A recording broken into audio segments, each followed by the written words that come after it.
দাদাই গম পাইছিলে লাষ্টলৈকে যে মানে মোৰ অলপমান খেলি মেলি হৈ আছে পইচা পাতি ক্ষেত্ৰত। দাদাইও আমাক কৈছিলে এদিন যে মই মোবাইলটো ভাঙি দিলোঁ নহয়। তেতিয়া কিয় ভাঙিলে বুলি সোধোতে তেতিয়া কৈছে কি 3 বছৰৰ পৰা মোক একো হিচাপ দিয়া নাই, মোৰ একাউণ্টত 5 কোটি টকা এটা নাই, আছে দাদা কৈ থাকে কিন্তু একো হিচাপ দিব নোৱাৰে। ছিংগাপুৰৰ পৰা অহাৰ পিছত হয়তো কিবা এটা কৰিলে হয়, মই সেইটোও ভিতৰুৱাকৈ গম পাইছোঁ। তাৰমানে তোমাক একদম ডাইৰেক্টলি জুবিন গাৰ্গে এই কথাটো কৈছিল যে কালি মই মোবাইলটো ভাঙি দিছোঁ আৰু এইটো কাৰণত মই মোবাইলটো ভাঙিছোঁ। এইটো কথা কৈছে একদম। আৰু এইটো হয়তো বেলেগেও, আপুনি চাগে বেলেগ মেইল ছিংগাৰ এজনো আছে, তেওঁকো এইটো কথা কৈছিলে। মই তেওঁৰ লগত পিছত কথা পাতোঁতে গম পাইছোঁ এইটো কথা, তেওঁকো কৈছে, ছেইম কথা কৈছে দাদাই। বহুত কথা আমিও জানো, আমি যিহেতু লগত আছিলোঁ 2024 পৰা আমি অনুভৱ কৰিছিলোঁ অলপমান সাল সলনি হৈছিলে সিদ্ধাৰ্থৰ বিহেভিয়াৰবিলাকত। আৰু দাদাইও আমাক কৈছিলে এদিন যে মই মোবাইলটো ভাঙি দিলোঁ নহয়। তেতিয়া কিয় ভাঙিলে বুলি সোধোতে তেতিয়া কৈছে কি 3 বছৰৰ পৰা মোক একো হিচাপ দিয়া নাই, মোৰ একাউণ্টত 5 কোটি টকা এটা নাই।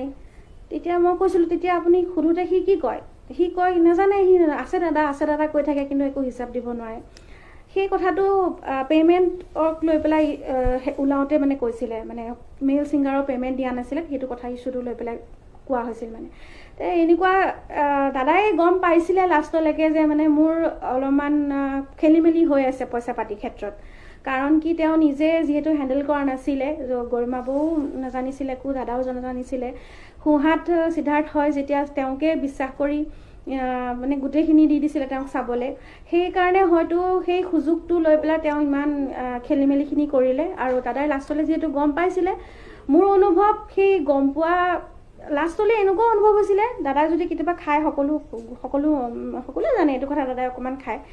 তেওঁ আগতে কি হৈছিলে, মানা কৰিছিলে মানে দাদা নাখাব। লাষ্টলৈ এনেকুৱা হৈ গ'ল খালেও খাওক। মানে আমি মন কৰি থাকোঁ ন কিছুমান কথা, মানে মানা নকৰে, খাইছে যদিও খাওক।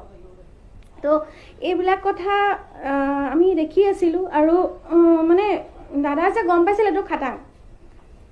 এতিয়া কাৰোবাক নক'লে, কাকো চাগে নক'লে হয়তো এইখিনি কথা, মনৰ ভিতৰত ৰাখি থৈ দিলে। আৰু ছিংগাপুৰৰ পৰা অহাৰ পিছত হয়তো কিবা এটা কৰিলে হয়, মই সেইটোও ভিতৰুৱাকৈ গম পাইছোঁ।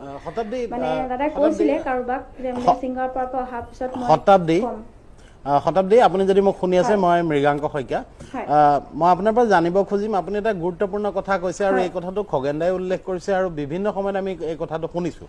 জুবিন গাৰ্গে পইচাৰ হিচাপ ল'ব খুজিছিল, পইচা নাই বুলি গম পাওঁতে মোবাইল ভাঙি পেলাইছিল। এই কথাখিনি আপুনি কেনেদৰে শুনিছিল? আপুনি কাৰ পৰা শুনিছিল, কেনেদৰে?